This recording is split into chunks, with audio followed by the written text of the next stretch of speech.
राजमा चावल। धूर फिट्टे मुंह, नास पिट जाए तेरा।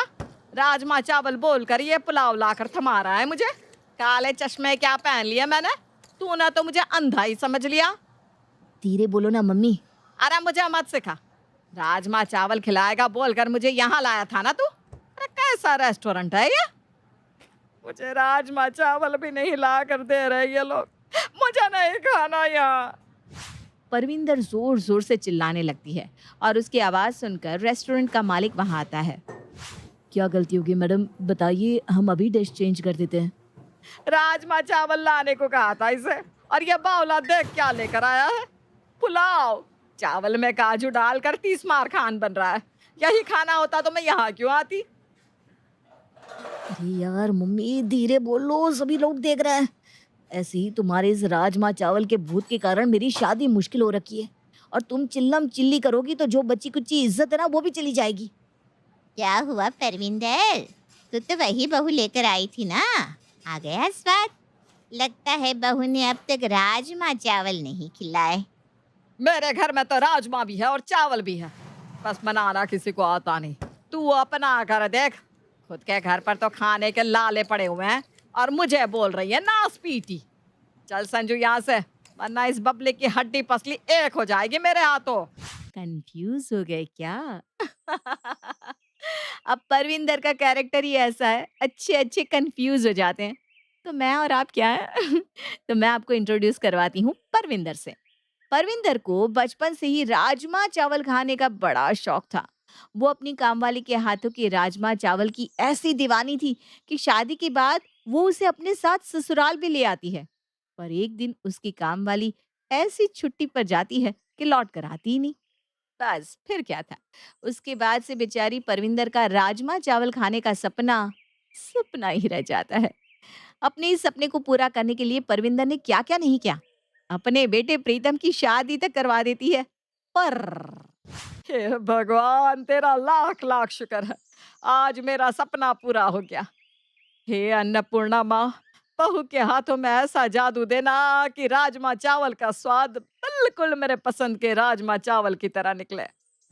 टेबल पर बैठी हुई परविंदर यही सोचती जाती है। आधा घंटा, 1 घंटा, 2 घंटे इसी तरह बीत जाते हैं, पर परविंदर की बड़ी बहू रसोई से बाहर आती ही नहीं।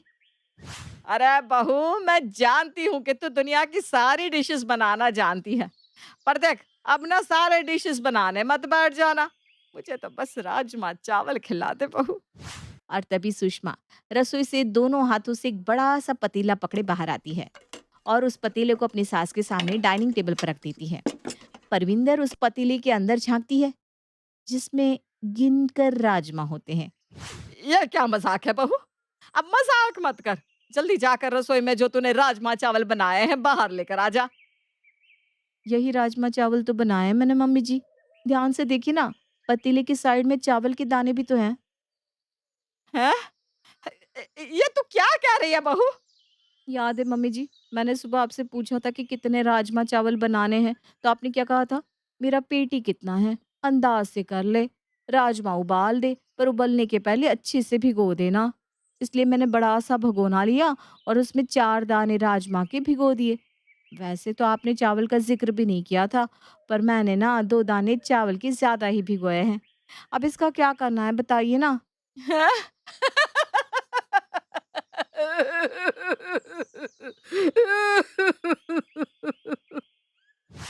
टेबल पर बैठी परविंदर पहले तो जोर जोर से हंसने लग जाती है और फिर रोने, मानो उसकी मानसिक स्थिति खराब हो गई हो। और हो भी क्यों ना, जिस राजमा चावल के लिए उसने अपने बेटे की शादी की थी वो तो सपना ही रह गया था। किसी तरह अपनी माँ को संजू रेस्टोरेंट से बाहर लेकर आता है और दोनों घर पहुंचते हैं। 3 साल हो गए तेरी शादी को बहू। तुझे जरा भी तरस नहीं आता मुझ पर कि आज तो अपनी सास को राजमा चावल खिला दूं। 2 दिन से मेरा पेट साफ नहीं हुआ, पता भी है। पर कल रात तो तुम मुझे कह रही थी कि पिछले 4 साल से तेरा पेट साफ नहीं हुआ। अरे आप तो रहने ही दीजिए संजू के पापा। वादा किया था ना आपने मेरे पापा जी से कि आपकी बेटी को हमेशा खुश रखूंगा, तो रखिए मुझे खुश। लेकर आइए ना राजमा चावल बनाने वाली। लेकर आई ना तू राजमा चावल बनाने वाली, जिसने आज तक सिर्फ 4 राजमा के दाने भिगोए। तो अब तो बनाने वाले की उम्मीद ही मत कर तू।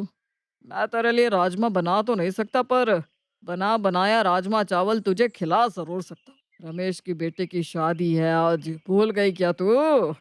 देश के बेहतरीन से बेहतरीन शेफ आने वाले हैं उसकी शादी में। तो आज रात तो तेरा सपना पूरा हो गया समझ। परविंदर की खुशी का कोई ठिकाना नहीं था। आखिरकार 4 साल के बाद उसे राजमा चावल खाने को जो मिलने वाले थे। 9 बजे की शादी के लिए वो शाम को 4 बजे ही तैयार होकर बैठ जाती है और बार बार घड़ी देखती हुई घर के चक्कर लगाने शुरू कर देती है। घर पर इस तरह से चक्कर लगाने से घड़ी का काटा जल्दी नहीं चलने लग जाएगा मम्मी जी। अरे तू तो चुप ही रह बहू। तू अगर ढंग की होती ना तो आज इस राजमा चावल के लिए मुझे भिखारियों की तरह किसी की शादी का इंतजार नहीं करना पड़ता। आखिरकार में समय आ ही जाता है जिसका सभी को इंतजार था। घड़ी के कांटे जैसे ही 9 बजे का इशारा करते हैं, परविंदर का पूरा परिवार रमेश के बेटे की शादी में पहुंच जाता है। परविंदर घूम घूम के सारे स्टॉल देखती है, पर कहीं भी उसे राजमा चावल नहीं मिलते। चिंटू, रोशन, कहाँ हो सब? रमेश, ये क्या शादी की है तूने? पूरा खानदान की नाक ही कटवा दी। ऐसी क्या बात हो गई भाभी? अरे रोशन, जा अपनी चाची के लिए पास्ता लेकर आ। कुछ ढूंढ रही थी क्या भाभी आप? क्या नहीं मिला आपको यहाँ? शादी में तो सारी चीज़ों का इंतजाम है। नान, तड़का, चाइनीज भेल। शायद ही कुछ होगा ऐसा जो छूट गया हो। हमने तो पूरे देश के कोने कोने के डिशेस लाकर परोस दिए हैं इस शादी में। मैं क्या करूं इन डिशेस का? मुझे तो राजमा चावल खाने थे। बड़ा रईस बनता है ना तू। अपनी शादी में राजमा चावल तक नहीं रख सका।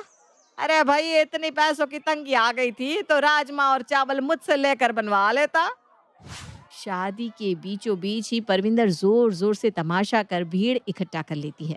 खानदान की सभी बहुएं वहां पहुंच जाती है। इतने लोगों से भरा पूरा परिवार, पर उनमें से किसी को भी राजमा चावल बनाना नहीं आता था।